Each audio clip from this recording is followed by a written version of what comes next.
Hello, my name's Terry Grace and welcome to my channel.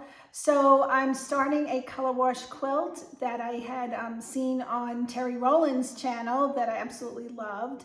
And I just wanted to give you a take on how I'm approaching the blocks and how I'm working the quilt. So I'm going to show you how I prep 40 blocks at the same time and then how I string piece them. And yes, this is a wonderful block for scraps. I think she came up with such a great idea. I love this block. I'm using all batik fabrics because I want to give it kind of a watercolor look. But I'm also going to show you a couple of different ways that I cut the blocks. And also, there's other kind of scraps, but besides, you know, like a basket of little pieces. I want you to think out of the box a little bit. So I'm going to be focusing primarily on strips. So I have a pile of strips that I've collected through the years, leftover binding, leftover some pieces from jelly rolls. So don't count those out. Those are wonderful things to use for this block. And one side's cut already because there's strips. So you could really knock out blocks pretty fast with this. So I'll show you how I do that. So this block is excellent for scraps, and I keep a basket of little scraps to use for the center block in the block itself. But I also have other pieces that I consider scraps. I have tons of strips left over from binding, or even those red strips on the table, that's left over from a jelly roll. These to me are still scraps. I have 4 more bins of those strips. So, and I've been walking past them for years, trying to figure out what to do with these. And this is an excellent block if you have a lot of strips, because one side is already cut already. So that strip right there is 1.5 inches. So all I have to do is cut 1.5 inch pieces out of that, and I have my centerpiece for the block ready to go. So these pieces are a little wider. So for the 2 bigger sides of the block, you want them at least 2 inches to 2.5 inches wide, and I cut them 4 inches long. These are the 5 pieces that the block consists of, and the 2 blue smaller pieces in the middle, I do those like 1.5 inches wide and 2 inches long. And then the middle block, I do a 1.5 inch square, and that's the finished block. Now, it doesn't have to be accurate. I actually like that because you're sewing so fast, it kind of happens naturally. Things get askewed, or it's not centered, or you end up with rectangles, or the square becomes a more of a rectangle, a different shape. But I like that. It adds character to the block. That's what I love about this block. Also, just a little tip, since you're dealing with so many different types of fabric, you're going to get a lot of thread or on your table and on your mat. So I just keep a lint brush at hand. So now I'm going to take probably 6 layers of, these are from jelly rolled strips. So they're already folded already in half. So that's 4 layers right there. Each of those designs has 2 layers. And I'll do another one. So I'll do 6 layers work well for me in cutting the strips. So these are 2.5 inch wide strips. So I'm just going to line those up, and then I will start cutting, and I will show you how I prep 40 blocks pretty fast. I cut out pieces for 40 blocks with this method. So I'm cutting 4 inches there wide, and then I'll go another 4 inches. So those 2 pieces right there, those 2 blocks are 2.5 by 4 inches. Now I'll do 1.5 inches, and I'll do another 1.5 inches. And then I'll go 4 inches again.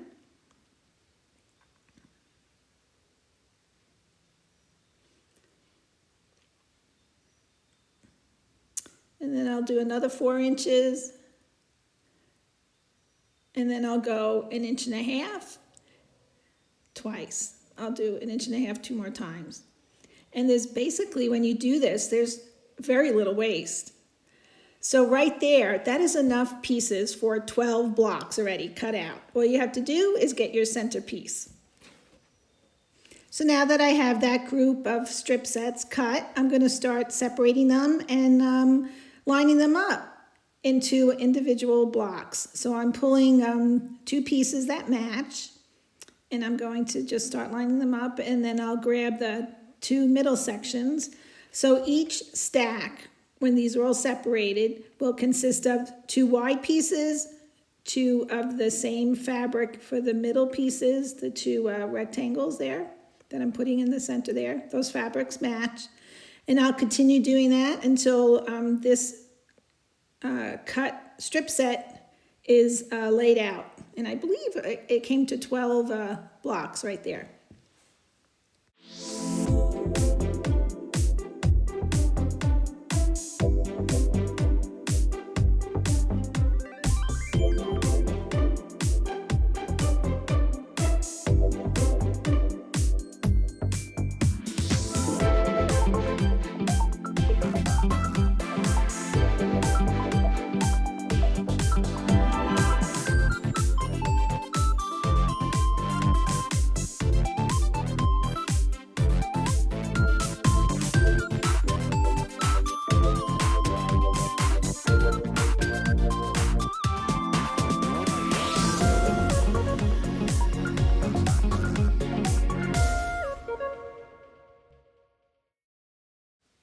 Now I'm going to go back to my scraps, I call them.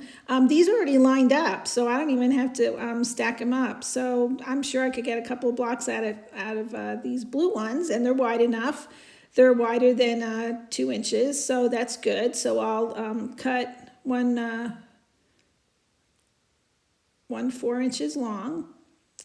And then I want to be able to do 1.5 inches because you need the middle pieces too.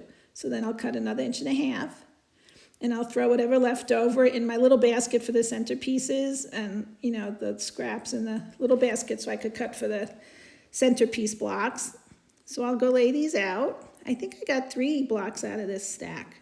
So it goes pretty fast when you're dealing with strips because the one side is measured and cut already. So so I keep on doing this and pulling the strips out until I have 40 blocks. And I do 40 because I don't do this all the time. I'm kind of work on this in between projects when I need a break because this is such a fun block to sew. You know, it's not, you don't have to be as accurate at this point. The accuracy comes when you trim the block to 3.5 inch square. That's where the accuracy comes. But as far as these centerpieces being exactly in the middle or exactly 1.5 inches, it's not a big deal. I actually like it a little different. Like I said earlier, it gives it variety. So I will grab some more strips and I will keep on going until I have 40 pieces cut out for 40 blocks.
Okay, so I now have 40 blocks prepped. All I need is the center square. So I go into my little basket that I have my smaller scraps in, and a a lot of in that basket, since I've been working on these blocks for a while, I have squares already cut out that I've pre-cut from other strips or whatever.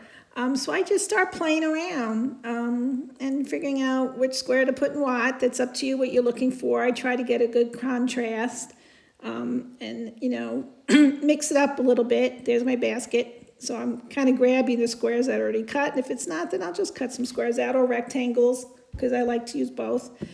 And I'll finish putting the centerpiece on these 40 blocks, and then they'll be ready to sew. And then I'll show you how I assembly line sew these. Okay, I have my 40 blocks ready to sew. I have all my centerpieces in there. So now I'm going to grab the first stack of 10. I'm just going to stack them on top of each other. And then I'm going to bring them over to the sewing machine.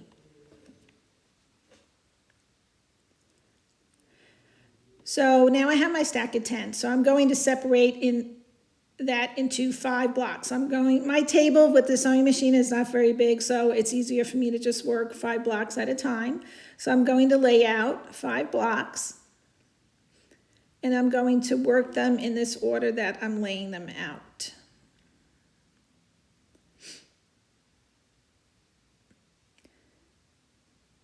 And then I'll just put the other 5 stacks on the side.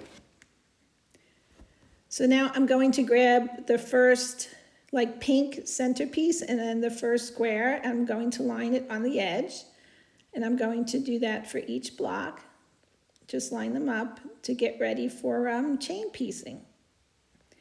I'm using batiks, but there are some batiks that I noticed there is a difference between front and back, so that's what I'm doing. I'm looking to see if I prefer a certain size to a certain side. All right, let's finish this up, and I'm going to lay them in the order that I have them laid out so that when I finish sewing them, I know where they go.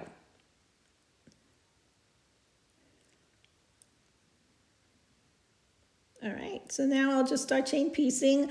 I'm doing a 1/4 inch seam. I'm also using, I always use 50 weight thread for my piecing. And also because I'm not locking seams, I'm making my stitch length a little smaller than 2, like 1 1/2 or 1 3/4, to prevent, you know, the seams from starting to pull apart as you're handling this. So I pull out my clover thread cutter that I got on Amazon. There's a rotary blade in there. It's a pretty cool, handy tool. And I'm cutting them, pulling them out in the order I laid them out. So now I'm going to finger press, and I think this is important. I think it makes it easier to work with your block before you iron it, and you'll appreciate it when you go to press the whole block at the end. So I'm pressing all seams away from the center towards the outside. So I will press this seam towards the blue away from the center block, and then line it up with the next center piece. And I'll line them all up before I start sewing so that the sewing part goes pretty fast.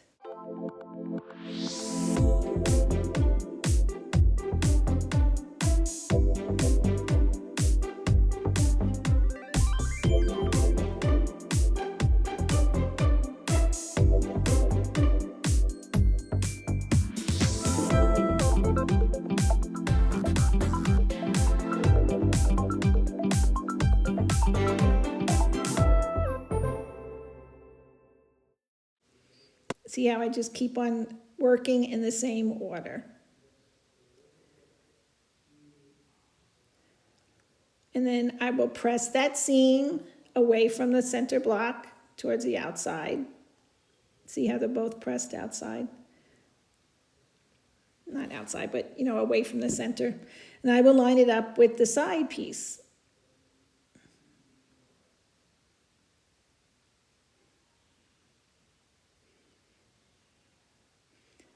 All right, I think you get the hang of it, so I'll keep on doing this until all those sides are sewn on. Also, when I'm lining this up on the bigger side piece of the block, I'm eyeballing it, but I'm trying to keep the center piece in the center. You know, again, it doesn't have to be perfect, but I try to mostly try and keep it centered like there. All right, so I will continue on sewing both sides of the block and finish it up.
So here's a good view of all the seams pressed towards the outside of the block. All right, so I'll just finish pressing those, and now I have 5 blocks sewn and finished, and all I have to do is press them. So I will go ahead and finish the next 5, and then I'll take those to the ironing board and I'll show you how I press them. And of course it's going to be easy because look how flat they are already just by finger pressing. Actually, I went ahead and finished sewing all the blocks, so I now have a stack of 40 here.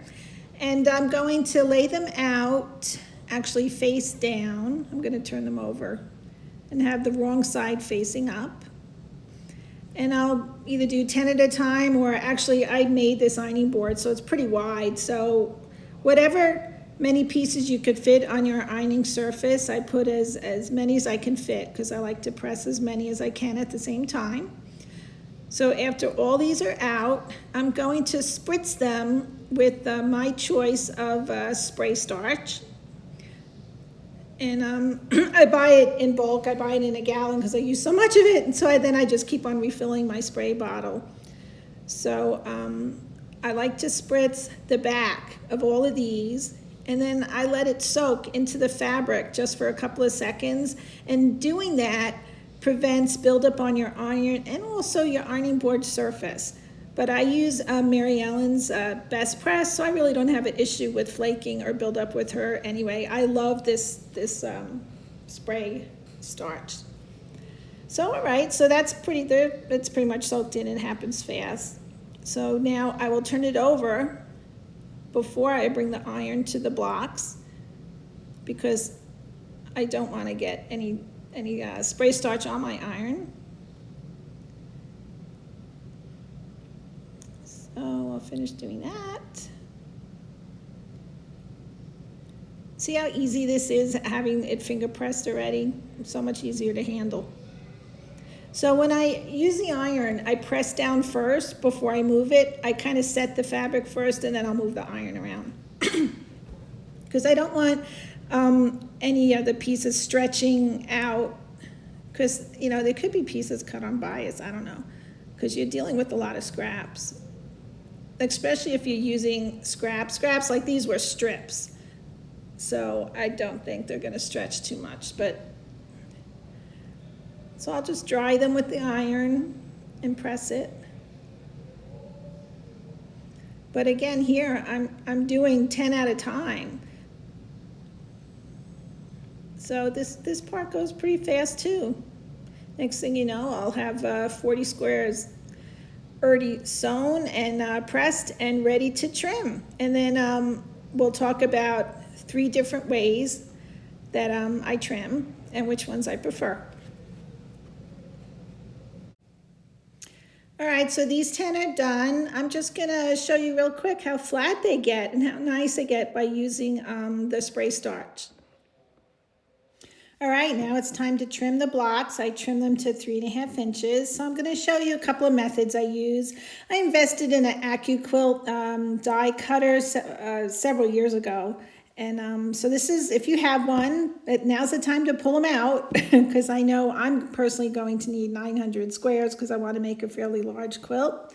So the die cut I use is cuts the blocks to 3.5 inches.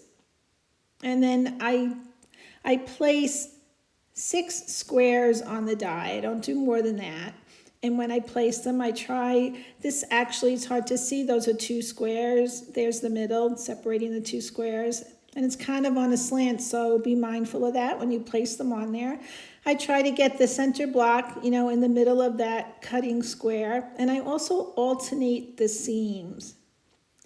Like I won't lay 3 squares on one side with the seams going in the same direction. See how I did that? That's the opposite direction than the one on the bottom. So I just alternate those and I line them up and I place, I don't do more than 6. So let's get the last pieces on there. And then I'll take that cutting mat and I'll place that on top and I'll just run it through.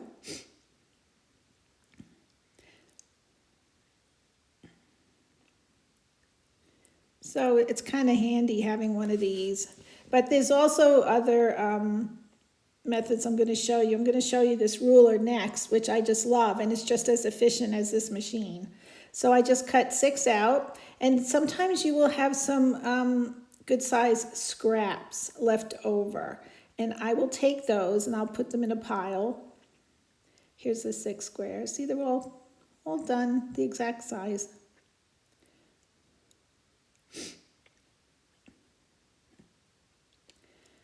So there's a couple of pieces left over that were a really good size, and I'm going to put them aside. And I'm going to put them in a stack, and then I will put them in that little basket I have stashed away on the side that I use for my little center squares. So those are the pieces, and I will add them to other pieces that I've cut out. And I'll put them in that little basket and I'll save those for when I need to cut out center pieces. So they're not going to waste. So that's one method of cutting your squares out at 6 at a time. So I could do 6 at a time there. Now here's this ruler. I love this ruler. So this ruler has slits in it that you will glide your rotary blade in. So I want you to pay attention to the blue lines.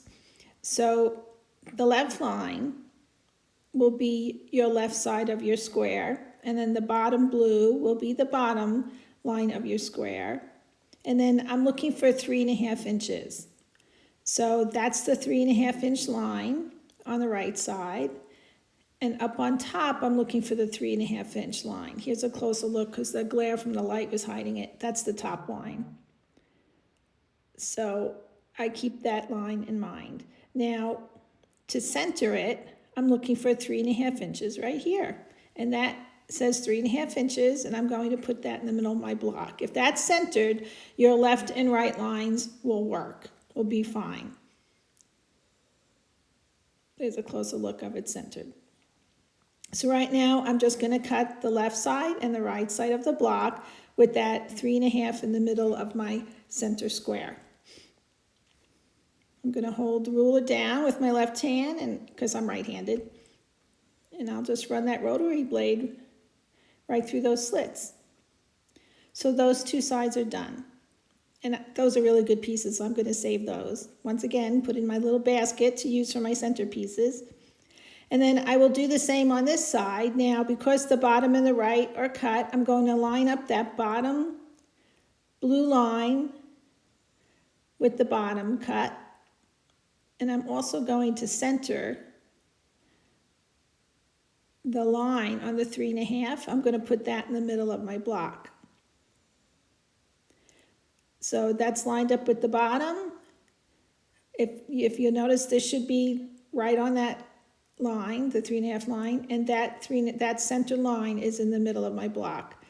So now I'm just going to cut the left and the right side of the block. So I'm putting it in the 3.5 slit there. It says 3.5 on the bottom. And it's done. You get a perfect square. Now I will cut multiples of these at the same time. I'm not going to do one at a time. That's what makes this ruler so great. Now the only difference with this, other than the AccuQuilt die, I will only stack up 5 instead of 6 because it starts to get too bulky in the middle and the ruler will start to wobble and then I might not get an accurate cut. So I'm just stacking up 5.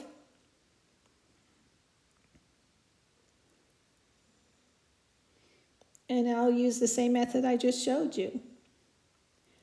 These are darker squares, so it's a little hard to see. That's why I used that white square to demonstrate earlier.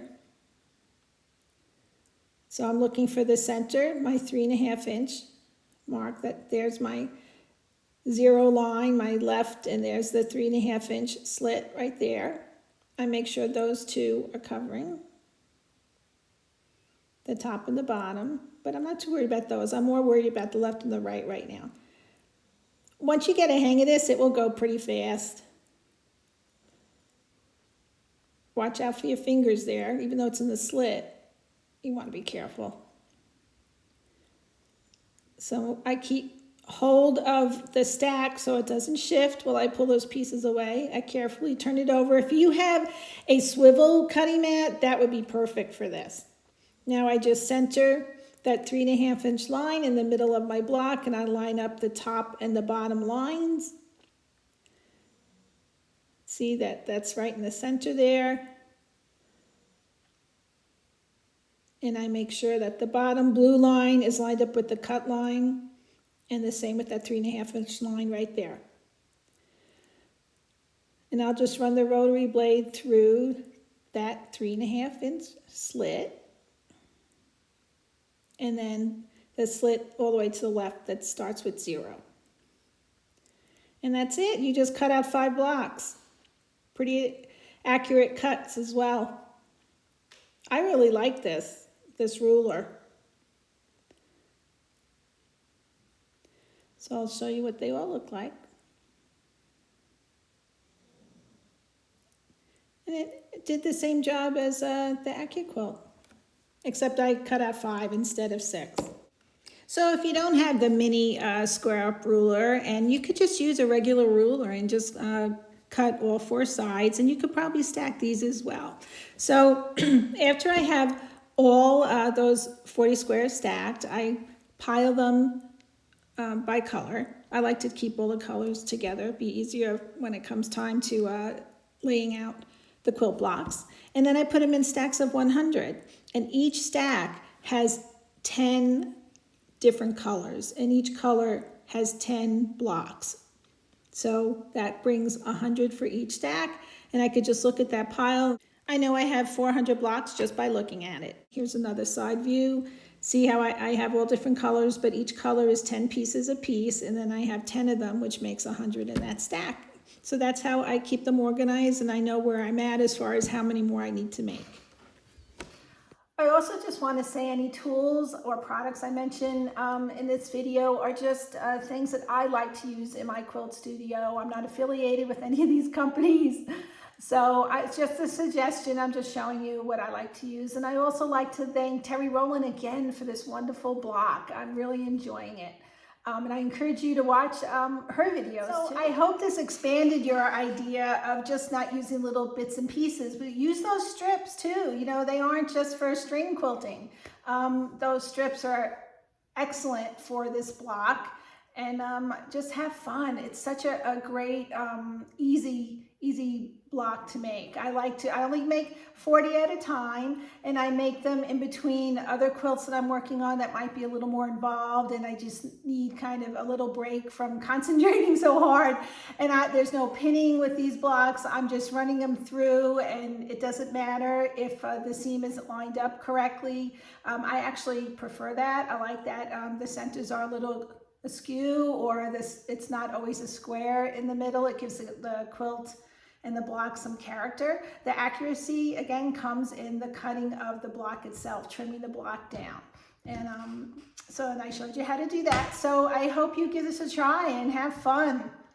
And I'm also going to do a second video to this. So there will be a part 2, and I'm going to talk a little more about how I'm choosing to blend when I start laying out the blocks, and how I'm going to blend the colors, because I'm going to make some blending, I call them blending blocks, to make the connection between the two colors a little softer. So if you don't want to miss that video, please press your subscribe button so you'll be notified when that is online on YouTube. So thank you again for watching, and have a wonderful day. Have fun quilting.